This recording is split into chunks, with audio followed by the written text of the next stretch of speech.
శ్రీమాత్రే నమ. జ్యోతిష్య జ్ఞాన దీపిక ఛానల్కు స్వాగతం. ఈ వీడియోలో అసలు ధన సంపాదన ఏ దశలలో చాలా బాగుంటుంది, ఏ దశ వచ్చినప్పుడు ధన సంపాదన బాగుంటుందని ఎలా తెలుసుకోవాలి అనే అంశాలన్నీ ఈ వీడియోలో తెలుసుకుందాం. సాధారణంగా ఒక వ్యక్తికి ఎడ్యుకేషన్ కంప్లీట్ అయ్యి విద్య పూర్తి చేసుకుని ఉద్యోగంలోకి వచ్చే సమయానికి ధన సంపాదనకు సంబంధించిన దశలు వస్తే ఆర్థికంగా త్వరగా స్థిరపడతారు. లేదంటే ఆ దశ వచ్చే వరకు ఆర్థికంగా సాధారణంగా నడుస్తూ ఆ దశ వచ్చిన తర్వాత స్థిరపడడం అనేది జరుగుతూ ఉంటుంది. కొంతమందికి విద్య పూర్తయిన వెంటనే ఆ దశలు వస్తూ ఉంటాయి, తొందరగానే ఆర్థికంగా స్థిరపడతారు. కొంతమందికి చాలా లేటుగా వస్తుంటాయి దశలు, 35 ఏళ్ళ తర్వాత 40 ఏళ్ళ తర్వాత వస్తుంటాయి. అప్పటిదాకా ఆర్థికంగా స్థిరపడకుండా ఒడిదుడుకులు ఎదుర్కొంటూ ఇబ్బందులు పడుతూ మానసికంగా ఇబ్బందులు పడుతూ ఉంటారు. సో అసలు ఏ దశలు వస్తే త్వరగా స్థిరపడతాం ఆర్థికంగా విద్య తర్వాత అనేటటువంటి ఇప్పుడు ఈ అంశాలు తెలుసుకుందాం. ముఖ్యంగా ఇక్కడ ఒకటి ఏంటంటే, శనిపాలిత లగ్నాలకు అంటే వృషభ లగ్నం, మిథున లగ్నం, కన్యా లగ్నం, తులా లగ్నం, మకర కుంభ లగ్నాలకి 36 ఇయర్స్ దాటిన తర్వాత ఒక మంచి టర్నింగ్ పాయింట్ అనేది ఖచ్చితంగా జరుగుతుంది జీవితంలో. శని యొక్క మెచ్యూరిటీ ఏజ్ 36 తర్వాత. ఎప్పుడైతే 36 ఇయర్స్ తర్వాత శని మెచ్యూర్ అవుతారో వాళ్ళకి మంచి టర్నింగ్ పాయింట్ ఇస్తాడు ఈ లగ్నాల వాళ్ళకి. ఆర్థికంగా ఎదగడానికి ఎక్కువగా ఆస్కారాలు ఎక్కువగా ఉంటాయి. అంతేకాకుండా శని ఎవరికైతే లాభస్థానంలో ఉన్నారో లేదా షష్టమ స్థానంలో ఉన్నారో వాళ్ళకు కూడా ఆ వయసు వచ్చిన తర్వాత ఆర్థికంగా ఎదిగే అవకాశాలు చాలా వరకు ఎక్కువగా కనిపిస్తూ ఉంటాయి. దాని ముందు తర్వాత 36 ఏళ్ళ తర్వాత చూసుకుంటే ఒక డిఫరెన్స్ అనేది చాలా క్లియర్గా కనిపిస్తూ ఉంటుంది. ఇక ముఖ్యంగా ధన సంపాదనకి సంబంధించిన దశలు ఉండాలంటే లగ్నాధిపతికి 2, 5, 9, 11 అధిపతులు సంబంధం ఏర్పడి ఆ దశలు కనుక వస్తే, లగ్నాధిపతికి 2, 5, 9, 11 అధిపతులతో సంబంధం ఏర్పడి ఆ దశలు కనుక అప్పుడు వస్తే ఆ సమయంలో ధన సంపాదన చాలా బాగుంటుంది అని తెలుసుకోవచ్చు. అంతేకాకుండా ద్వితీయాధిపతికి కూడా 5, 9, 11కి సంబంధం ఏర్పడంటే ద్వితీయాధిపతి పంచమంలో ఉన్న, పంచమాధిపతి ద్వితీయంలో ఉన్న, అలాగే ద్వితీయ పంచమాధిపతులు కలిసి భాగ్యంలో ఉన్నా, లేక ద్వితీయ లాభాధిపతులు కలిసి పంచమంలో ఉన్న, ఈ విధంగా ఎలాంటి కాంబినేషన్ ఏర్పడి ఆ దశలు అనేవి కరెక్ట్గా ఆ ఏజ్ 25 ఇయర్స్ అప్పుడు ఎడ్యుకేషన్ అయిపోయింది అన్నప్పుడు వచ్చింది అంటే ధన సంపాదన చాలా బాగుంటుంది. చాలా బాగా సంపాదిస్తారు. బ్యాంక్ బ్యాలెన్స్ వృద్ధి చేసుకోగలుగుతారు. అలాగే పంచమాధిపతికి 9, 11 సంబంధం ఏర్పడ్డా కూడా ధన సంపాదన చాలా బాగుంటుంది. భాగ్యాధిపతికి లాభాధిపతికి సంబంధం అంటే భాగ్యాధిపతి లాభస్థానంలో ఉండడం, లాభాధిపతి భాగ్యస్థానంలో ఉండడం, లేదా భాగ్య లాభాధిపతులు కలిసి భాగ్య లాభాల్లో కానీ పంచమంలో కానీ ఎక్కడో చోట ఉన్నప్పుడు ఆ దశ కనుక వస్తే, భాగ్యాధిపతి దశ కానీ లాభాధిపతి దశ కానీ వస్తే అప్పుడు వారికి ధన సంపాదన బాగుంటుంది. అంతేకాకుండా కోణాధిపతి దశ కానీ, ఏదైనా కోణాధిపతి దశ కానీ, అలాగే కోణాధిపతితో కలిసినటువంటి గ్రహం యొక్క దశ కానీ వస్తే అప్పుడు దశ ఆ దశలలో ధన సంపాదన బాగుంటుంది అని చెప్పుకోవచ్చు. సో ఇవన్నీ బేసిక్ రూల్స్ అనమాట. ధన సంపాదన ఎప్పుడు బాగుంటుంది అని తెలుసుకోవడానికి. అంతేకాకుండా ఇంకొన్ని యోగాలు ఉన్నాయి. ఆ యోగాలు కూడా మంచి ధన సంపాదనని ఇస్తాయని తెలుసుకోవచ్చు. కేంద్రాధిపతి కోణస్థానంలో ఉన్న, కోణాధిపతి కేంద్ర స్థానంలో ఉన్న, కేంద్ర కోణాధిపతులు కలిసి 2, 5, 9, 10, 11, 7 ఈ స్థానాల్లో ఉన్నా కూడా ధన సంపాదన బాగుంటుంది. మళ్ళీ రిపీట్ చేస్తున్నాను అండి.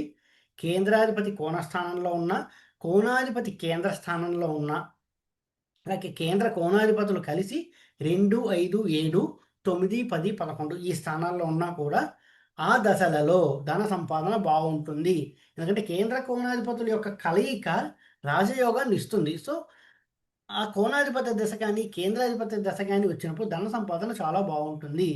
అంతేకాకుండా కేంద్ర కోణాధిపతుల పరివర్తన జరిగి ఆ దశలలో కనుక మంచి వయసులో వస్తే ధన సంపాదన బాగుంటుంది. ఆ దశలో ధన సంపాదన బాగుంటుంది. కేంద్ర కోణాధిపతుల పరివర్తన.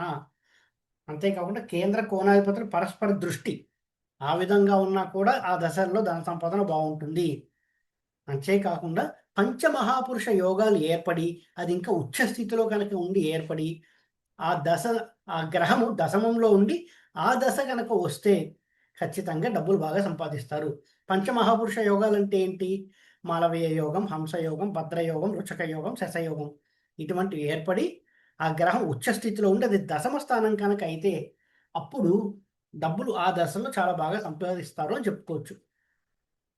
ఇంకొన్ని యోగాలు ఉన్నాయి. ఏంటంటే ధన ఆకర్షణ యోగము అంటాం. అంటే డబ్బుల్ని ఆకర్షించేటువంటి యోగం అది. వాళ్ళకి త్వరగా డబ్బు సంపాదించేటువంటి తెలివితేటలు ఉంటాయి. అదేంటి అంటే లగ్న, తృతీయ, పంచమ, సప్తమ భాగ్య లాభాధిపతులు తమ భావాలకి లాభస్థానం ఏకాదశ లాభస్థానంలో ఉండాలి. లగ్న, తృతీయ, పంచమ, సప్తమ భాగ్య లాభాధిపతులు తమ భావాలకు లాభస్థానంలో కనుక ఉంటే అప్పుడు ధన సంపాదన బాగుంటుంది. ధనాకర్షణ యోగం ఏర్పడింది అంటాం. అంటే ఎగ్జాంపుల్ చూద్దాం ఎలా అన్నది. లగ్నాధిపతి లాభస్థానంలో ఉండడం. ఎందుకంటే తమ భావాలకు లాభస్థానంలో ఉండాలి. లగ్నాధిపతి లాభస్థానం లాభస్థానమే. లగ్నాధిపతి లాభస్థానంలో ఉండడము, తృతీయాధిపతి లగ్నంలో ఉండడము, పంచమాధిపతి తృతీయంలో ఉండడము, సప్తమాధిపతి పంచమంలో ఉండడం, భాగ్యాధిపతి సప్తమంలో ఉండడం, లాభాధిపతి భాగ్యంలో ఉండడం. ఇవన్నీ వాటికి భాగ్యస్థానాలు. చూడండి, తృతీయాధిపతి భాగ్యం ఏమవుతుంది? తృతీయానికి భాగ్యం అంటే వెనక నుంచి 2 వెళ్ళండి. 2, 1 లగ్నం అవుతుంది. వెనకది వ్యయము, ఆ తర్వాత లాభమే కదా వచ్చేది. ముందర నుంచి వెళ్ళాకంటే వెనక 2 వేస్తే అయిపోయింది. పంచమానికి వెనక్కి 2 వెళ్తే తృతీయం, సప్తమానికి వెనక్కి 2 వెళ్తే పంచమం, భాగ్యానికి వెనక్కి 2 వెళ్తే సప్తమం, లాభానికి వెనక్కి 2 వెళ్తే భాగ్యం. ఇలా ఏదైనా గ్రహాలు ఒక 2, 3 గ్రహాలు ఇలా ఉన్నాయంటే వారి జీవితంలో ధనాకర్షణ యోగం ఉంది అని తెలుసుకోవచ్చు. అంటే ధనాన్ని ఆకర్షించగలుగుతారు. ధనం ఎలా సంపాదించాలి అనే తెలివితేటలు చాలా ఎక్కువగా ఉంటాయని తెలుసుకోవచ్చు ఈ యోగం ఉన్న వాళ్ళకి. ఆ యోగం ఉండి ఆ దశలు కనుక కరెక్ట్ టైంలో వస్తే, అంటే విద్య అయిపోయి ఉద్యోగంలోకి వెళ్ళారు అనేది కరెక్ట్ టైంలో ఆ దశలు కనుక వస్తే డబ్బులు బాగా సంపాదిస్తారు అని తెలుసుకోవచ్చు. ఉదాహరణ తీసుకున్నాం. ఒక జాతకుడికి ఉద్యోగంలోకి వచ్చాడు. శుక్ర మహాదశ మొదలైంది అనుకున్నాం. ఒక జాతకుడు ఉద్యోగంలోకి వచ్చాడు.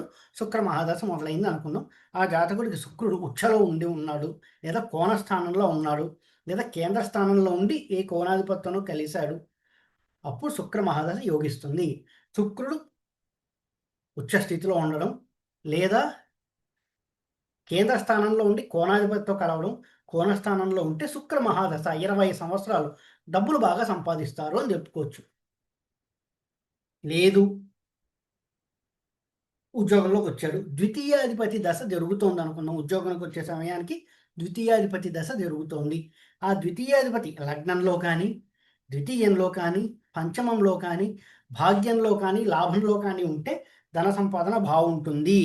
ఆ ద్వితీయాధిపతి కనుక ఏ కోణాధిపతితో కలిసి ఉన్నా కూడా ధన సంపాదన చాలా చాలా బాగుంటుంది. దశ అంతా సంపాదన పరంగా ఆర్థికంగా స్థిరపడతారు అని చెప్పుకోవచ్చు.